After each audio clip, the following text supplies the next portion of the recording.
ओम भूर्भुवः स्वः तत्सवितुर्वरेण्यं भर्गो देवस्य धीमहि धियो यो नः प्रचोदयात्।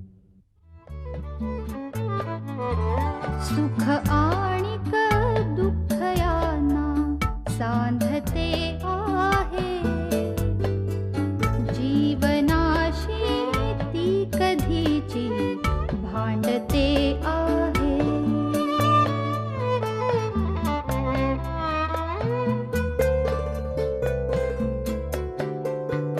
दोन डोळ्यांनी मुक्याने बोलताना ती वेगळे काहीतरी बघ सांगते आहे.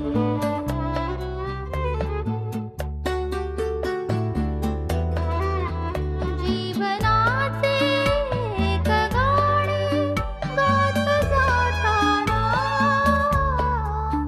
वेगळीशी चाल त्याची बांधते आहे.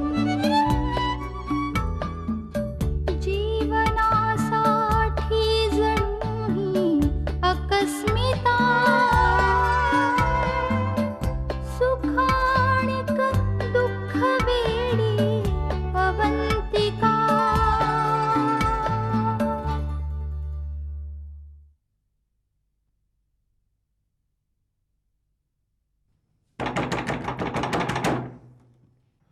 दरवाजा जरा लॉक झालेला दिसतोय.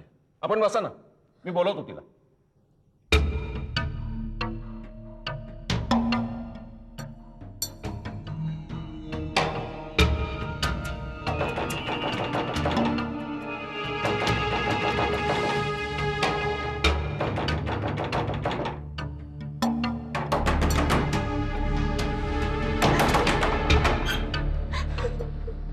काय ग? दरवाजा वाजवायला काय झालं? सकाळी कोणतरी तुझा मित्र आला होता, आता कोणतरी मैत्रीण आली आहे, सुरुची नावाची. तिच्या समोर काही नाटकं केलीस ना तर याद राख, सांगून ठेवतो. चाल भेट तिला, ते डोळे पुस एकदा. अडक्या थोड्याने जाऊ नकोस. चल.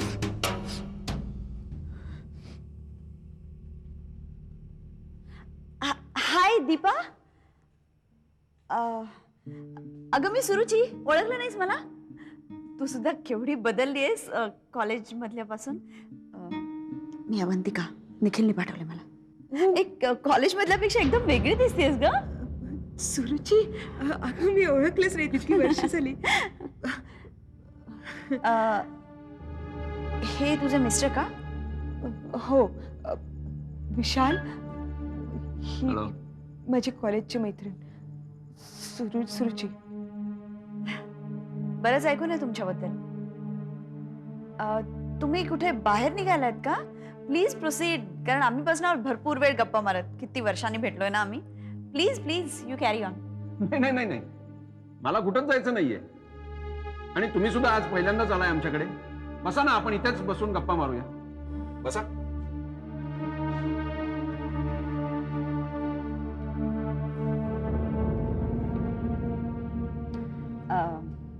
कसं चाललंय दीपा तुझं?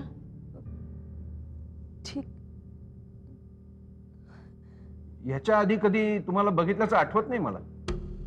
म्हणजे दीपाच्या तोंडून सुद्धा तसा उल्लेख कधीच.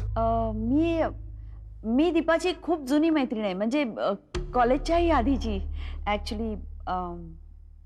आज अगदी सगळे जुने मित्र मैत्रीण भेटायचा योग दिसतोय दीपाचा. हा, सकाळी तिचा एक जुना मित्र आला होता, निखिल राजाध्यक्ष. आज आता तुम्ही आलात. वा वा वा, काय योगायोग आहे. आज तुमचीही आमच्याशी गाठ पडण्याचा योग होता. हो.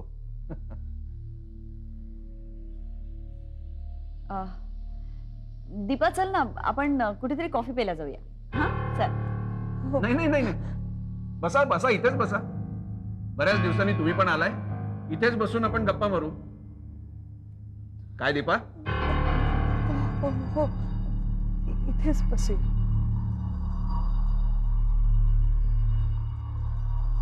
काय करता आपण? मी हाऊसवाईफ आहे. आणि तुमचे मिस्टर? ते त्यांचा बिझनेस आहे एक्सपोर्टचा. I see. कसला एक्सपोर्ट करतात ते? Readymade garments. आमची दिल्लीला फॅक्टरी आहे, त्यामुळेच येणं होत नाही ना इकडे वरचेवर, म्हणून मी दीपाला भेटायला आली आहे आज मुद्दाम वेळ काढून.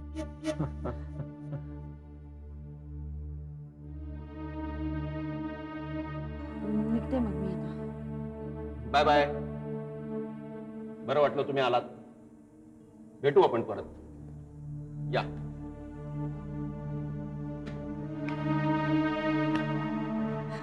Take care.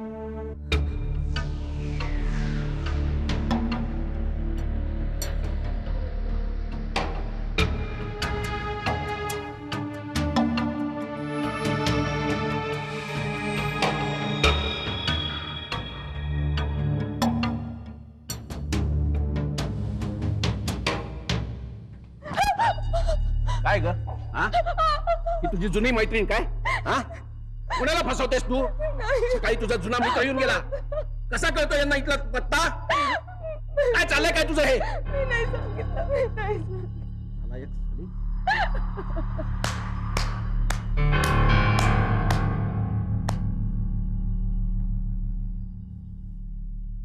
हे सगळं चाललंय तर इथे छान मस्त सुखात ठेवताय तुम्ही हिला.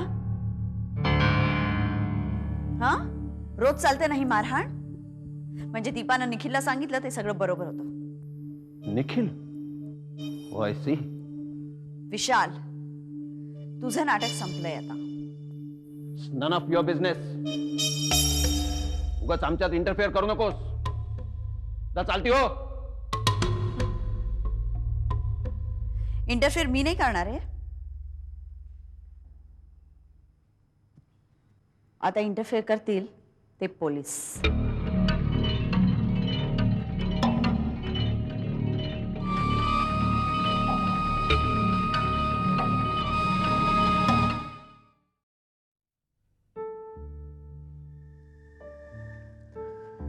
Hi Nidhi. So how was your day today? Fine. पण चेहऱ्यावरून वाटत नाहीये तसं. काय झालं? काही नाही. खरं सांग ना काय झालं? तू औषधं घेतलीस?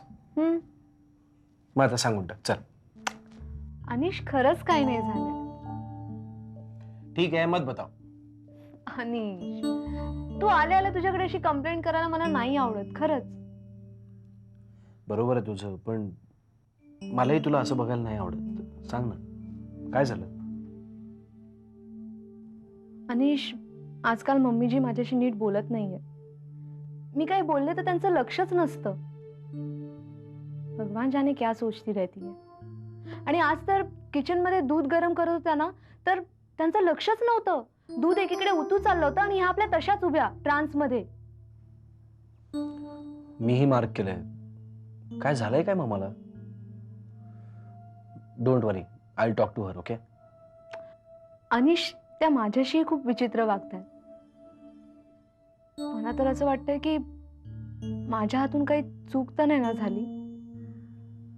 तसं काही नाहीये ग. सध्या ती अशी वागते, तिची मनस्थिती बरोबर नाही म्हणून. पण तिला तुझीच काळजी असते, बिलीव्ह मी. पण मग माझ्याच बाबतीत एवढी लापरवाही का? अनिश, पहले तो वो 3-3 बार मुझे पूछती थी, पुत्र दवाई ली, खाना खाया. लेकिन अब तो. निधी, तू ह्या सगळ्या गोष्टींकडे लक्ष देऊ नकोस. अगं हे सगळं तात्पुरतं असेल. You just don't worry and take care of your self. मी आलो फ्रेश होऊन.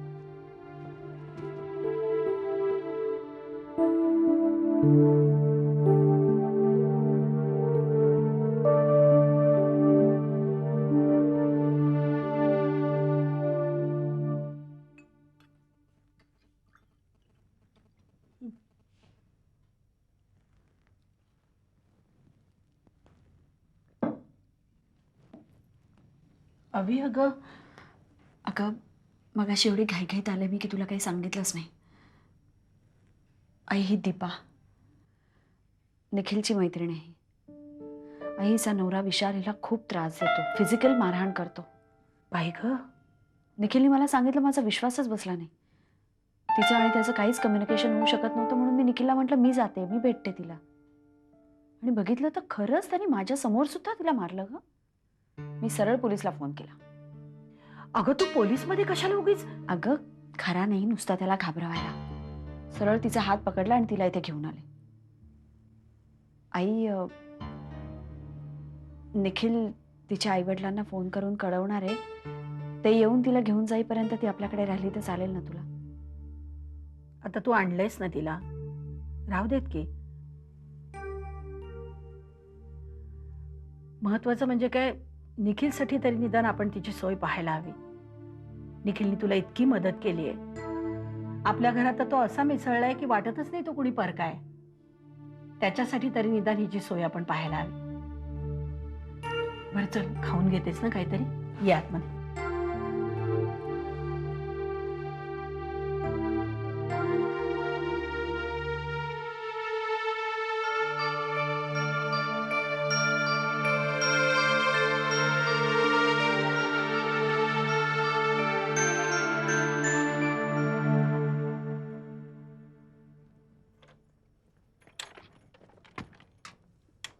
काय साहेब कुठे चालला? मैथिलीच्या घरून आला असेल. हो, कोण तुम्ही? ए, तुला काय करायचंय? तिच्या प्रेमात विवाद पडला काय? लग्न करणार आहे वाटतं. तुम्हाला काय करायचं त्याच्याशी? ए, जास्त बोलायचं नाही का?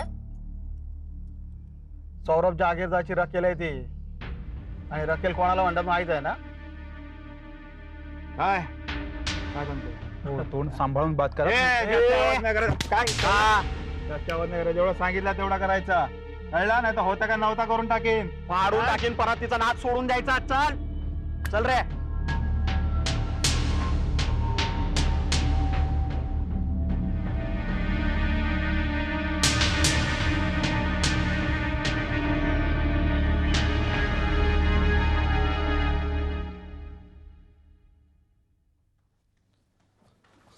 रीमा,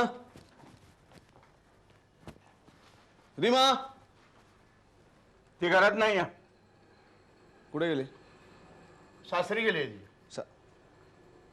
सासरे म्हणजे माझ्या आईकडे? हा, तुझी आई. कशाला? बरं जायचं तर मला सांगून जात नाही तिला. कशाला? म्हणजे काय, तिथं जाण्यासाठी तिला काही प्लॅनिंग वगैरे करावं लागत नाही. शिवाय तुझी परवानगी विचारायची म्हणजे तुमची सकाळ उजाडायला हवी ना. नाही, सध्या पार्ट्या चालल्या आहेत तुमच्या जोरात. म्हणजे मी काय पार्ट्यानं जायचं नाही? आणि मी घरी किती वाजता यायचं हा माझा प्रश्न आहे. ते स्वतःच्या घरी, दुसऱ्याच्या घरी नाही. आणि घर कुठलं का असे ना, घरी परत केव्हा यायचं याच्या संबंधात काही नियम ठरलेले असतात माणसांचे. स्वतःचं घर झालं, दुसऱ्याचं घर झालं. हे तुम्ही मला मगातपासून जे घरावरनं बोलताय, हे घर कोणाचं आहे? तुमचं आहे का तुमच्या बायकोचं आहे? आणि तुम्ही काय करताय? तुम्ही तुमच्या बायकोच्याच घरी राहताय ना, मग मला हे सगळं ऐकण्याचा तुम्हाला हक्क काय? सलील, हे बघ, मी आग्रह केला म्हणून हे इथे राहतायत, आणि रीमाच्या प्रेमामुळे ते इथे राहतायत. नाही तर ते केव्हाच जायला निघाले होते. वेल सनील, जी गोष्ट खरं म्हणजे तुला सांगायची मला गरज नव्हती, आवश्यकता वाटली नाही, ती सांगायला तुम्हाला आज भाग पाडतोस. काय झालं, तुझं आणि रम्याचं लग्न झालं ते मला कळलं. तेव्हा त्यानंतर मी तुमच्या संबंधी चौकशी केली. तुला म्हणे फॅक्टरी काढायची होती, त्यासाठी फिनान्स हवा होता. तुझा त्या सिंघानी यांच्याकडे फोन आला ना, तेव्हा मी त्यांच्यासोबतच होतो. काय? तुझ्या फॅक्टरीसाठी जो फायनान्स तुला मिळाला ना, तो त्याने नाही दिला, मग मी दिला.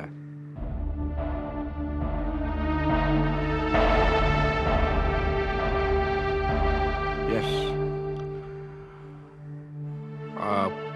मी फिनान्शियल गॅरंटी दिली तेव्हाच त्यांनी त्यांचं नाव तुमच्याबरोबर जोडायला परवानगी दिली. म्हणजे फॅक्टरीला पैसे तुम्ही दिलेत अनिरुद्ध? येस. अहो, तर तू सिंगाने फोन लावून बघ. आणि शेवटी काय आहे, मी कितीही पैसे मिळवले तरी सुद्धा ते कोणासाठी मिळवले? तुमच्यासाठीच ना. म्हणून मी माझी तिकडची फॅक्टरी विकून टाकली आणि पैसे उभे केले.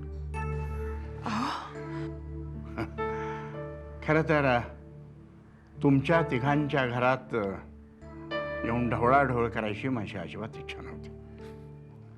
रेमाला आशीर्वाद दिल्याशिवाय इथून जाणं योग्य वाटलं नाही मला, आणि केवळ म्हणूनच मी इथे थांबलो. अनिरुद्ध, हे सगळं तुम्ही मला सुद्धा. तुम्हाला सगळं खरं वाटतंय? हो. आता तुमचा माझ्यावरती नाही, यांच्यावरती विश्वास बसला. चालेल. सलील, सलील. माझं ऐकून घेतेस? अनिरुद्ध, हे जे सगळं काही तुम्ही केलत ना, हे रीमा आणि सलीलच्या सुखासाठी केलत ना, मग ती दोघं इथे राहतायत हे तुम्हाला का पसंत पडत नाहीये? तुला कळत कसं नाहीये? अगं, लग्नानंतर मुलीचं खरं खुरं घर तिचं सासर हेच असतं. यांना तेव्हासाठी तिकडे जायलाच हवं आहे, आणि म्हणून मला तुझी या बाबतीत मदत हवी. नाही अनिरुद्ध, नाही नाही. त्या दीक्षितांकडे इतके प्रॉब्लेम चाललेत ना की रीमाच्या या अवस्थेमध्ये मी रीमा आणि सलीलला तिथे अजिबात पाठवणार नाहीये, आणि दॅट इज फायनल. बरं झालं तुम्ही हिला सोडायला घरी आलात ते. ही नकोच म्हणत होती, पण म्हणलं उगाच रिस्क नको.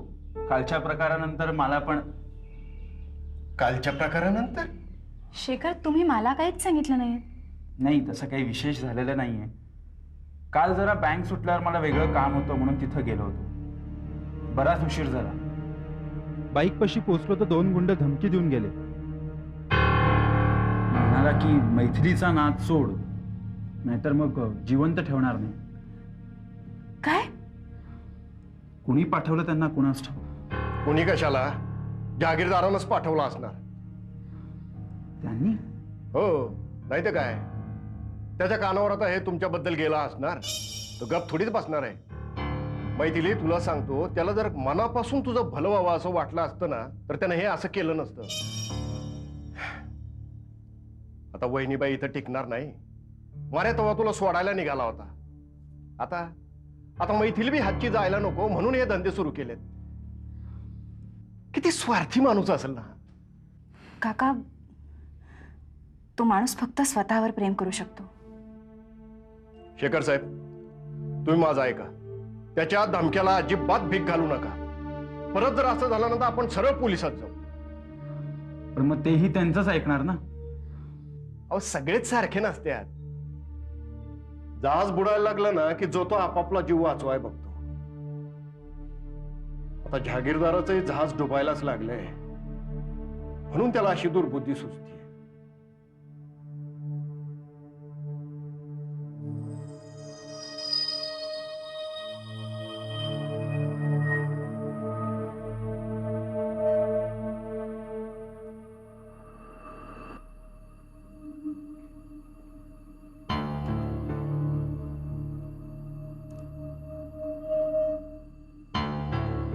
मम्मा, मला बोलवलं? हो, या बसा.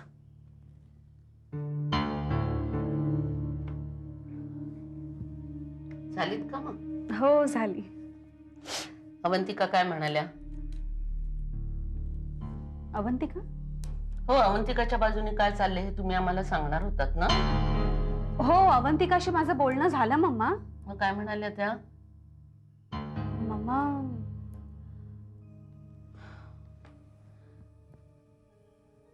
अवंतिका मला सांगत होती मी मम्मांकडून घसघशीत पोटगी मागणार आहे. मम्मा, ती काहीही डिमांड करू शकेल. आणि आम्ही काहीही देऊ असं वाटतंय त्यांना? मम्मा, खरं म्हणजे आपलीच पडती बाजू आहे ना, आपणच सांभाळायला पाहिजे. ते पाहू आम्ही.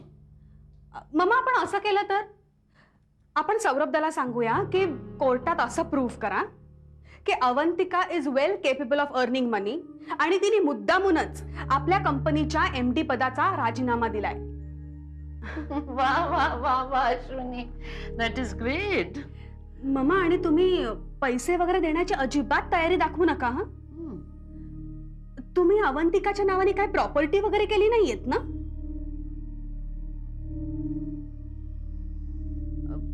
काय झालं मम्मा? काही नाही, जातो मी.